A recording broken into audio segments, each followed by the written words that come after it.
अस्सलामु अलैकुम दोस्तों। आज की इस वीडियो में हम पेश करने जा रहे हैं एक ऐसा वाक़या जिसे सुनकर आप हैरत में पड़ जाएंगे। ये वाक़या है शेर पे सवारी करने वाले और उनकी बदतमीज़ बीवी का। इस वाक़ये को आखिर तक ज़रूर देखिएगा और अगर आपको हमारा वीडियो अच्छा लगे तो हमारा चैनल सब्सक्राइब करिए और लाइक करिए। तो मोहतरम नाज़रीन, तालकान में एक शख्स रहता था। उसे एक अल्लाह वाले बुज़ुर्ग से बेहद अक़ीदत थी।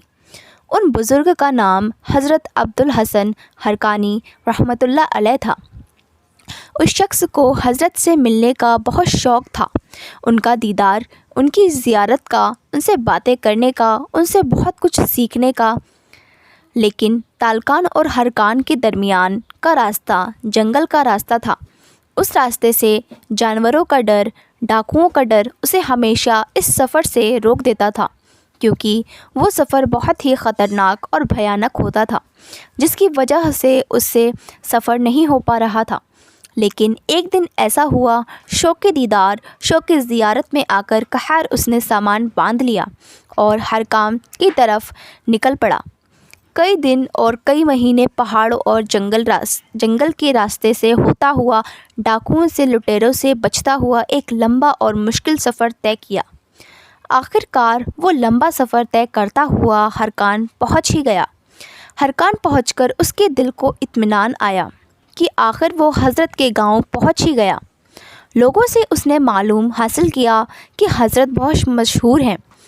किसी ने उसको हज़रत का घर का रास्ता बता दिया।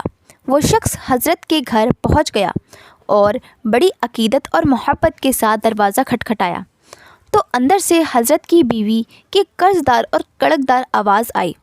कौन है? वो शख्स थोड़ा सहम गया।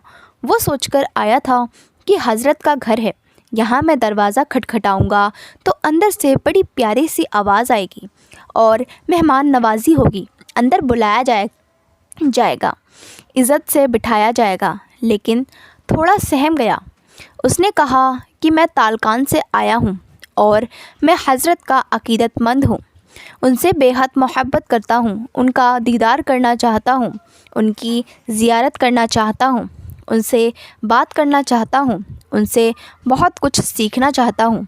तो अंदर से उनकी बीवी ने इस कदर कड़क आवाज़ में और गरज के साथ और कड़वे लहजे में उस शख्स से महत्व होकर कहा, वो पागल इंसान, तुझे क्या ज़रूरत है इतना लंबा सफ़र तय करने की, इस आदमी से मिलने की? इतना लंबा और मुश्किल सफ़र तय करके यहाँ आया है।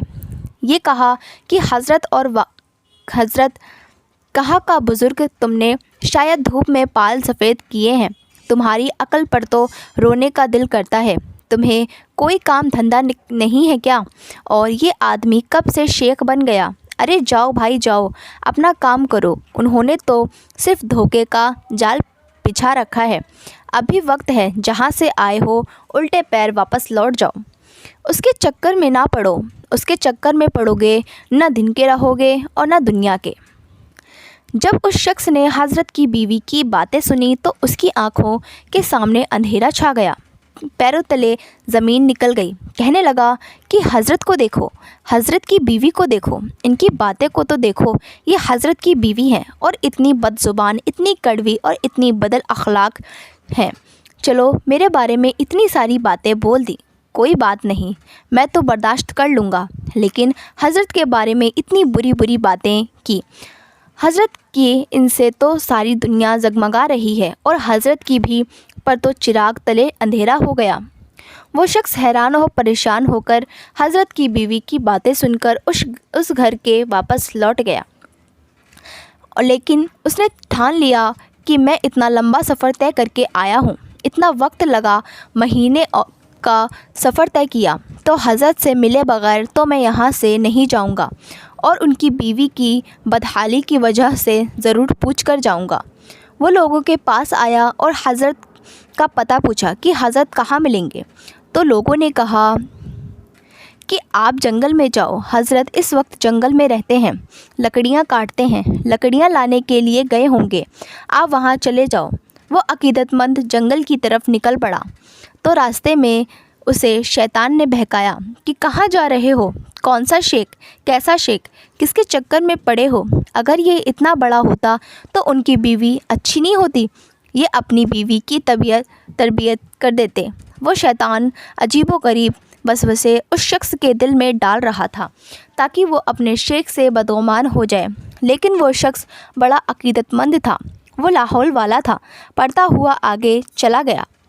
اس کے دماغ میں بہت سارے سوچ آ رہے تھے، انہیں سوچ کا تانا بنتا ہوا وہ چلا جا رہا تھا تو کیا دیکھتا ہے کہ شیخ شیر کی پیٹھ پر بیٹھے ہوئے اور پیچھے لکڑیاں کا گٹھا لدا ہوا ہے اور ہاتھ میں کالا سانپ ہے۔ وہ شخص پہچان گیا ہے، یہ وہی بزرگ ہیں، یہ میرے شیخ ہیں، وہ محبت کرنے والے عقیدت مند۔ جب قریب گیا تو حضرت سے پوچھا کہ حضرت، جنگل میں تو آپ کا یہ مقام ہے کہ یہاں پر آپ نے ہر جانور کو اپنے قابو میں کر لیا ہے اور جانوروں کے بادشاہ شیر کو بھی اپنے قابو میں کر لیا ہے، زہریلے سانپ کو بھی اپنے قابو میں کر لیا، اور گھر میں آپ کی بیوی بے قابو ہے، آپ نے اس کو قابو میں کیوں نہیں کیا؟ وہ اتنی بدزبان، اتنی بدل، اتنی اخلاق۔ حضرت، یہ ماجرا کیا ہے؟ مجھے سمجھ نہیں آیا۔ حضرت نے بڑے پیار سے کہا، ارے اللہ کے بندے، اپنے فریبی نفس اور شیطان کی باتوں میں نہ ہو۔ ہمارا اور ہماری بیوی کا ایک ساتھ ہونا نواز کی خواہش نہیں ہے، بلکہ اللہ کا حکم پورا کرنے کے لیے ہے۔ اور یاد رکھو کہ ہم ایسے ہی بیوقوفوں کو بوجھ برداشت کرتے ہیں، بندوں کی برداشت کرتے ہیں۔ سیکھو، صبر کرنا اللہ کا بے حد پسند ہے، اور اللہ نے مجھے یہ مقام دیا ہے کہ میں اس شیر کی پیٹھ پر بیٹھا ہوں، اور جو سانپ میرے ہاتھ میں ہے جو مجھے کاٹ نہیں سکتا، اور یہ شیر مجھ پر حملہ نہیں کر سکتا، اور یہ میری نوکری کر رہا ہے۔ یہ سب کیسے ہو رہا ہے؟ یہ سب کیسے ممکن ہے؟ آپ کو بتاؤں؟ تو وہ شخص کہنے لگا، جی حضور، مجھے ضرور بتائیے۔ تو شیخ کہنے لگے، یہ میری بیوی کی بدزبانی برداشت کرنے کے بدلے میں اللہ تعالیٰ نے مجھے یہ مقام دیا ہے۔ اگر میں صبر نہ کرتا تو یہ شیر میرا فرما بردار ہوتا، نہ تو میری عزیز دوست اس کہانی سے ہمیں فرما بردار نہ ہوتا۔ تو میرے عزیز، اس کہانی سے ہمیں یہ سبق ملا کہ ہر حال میں صبر اور شکر کے ساتھ رہنا چاہیے۔ صبر کرنے والے کو اللہ تعالیٰ اونچا مقام عطا فرماتا ہے۔ بے شک اللہ تعالیٰ صبر کرنے والوں کے ساتھ۔ اللہ رب العزت ہمیں صبر اور شکر کے ساتھ زندگی گزارنے کی توفیق عطا فرمائے، آمین۔ اگر آپ کو ہماری ویڈیو اچھی لگے تو ہمارا چینل سبسکرائب کریں اور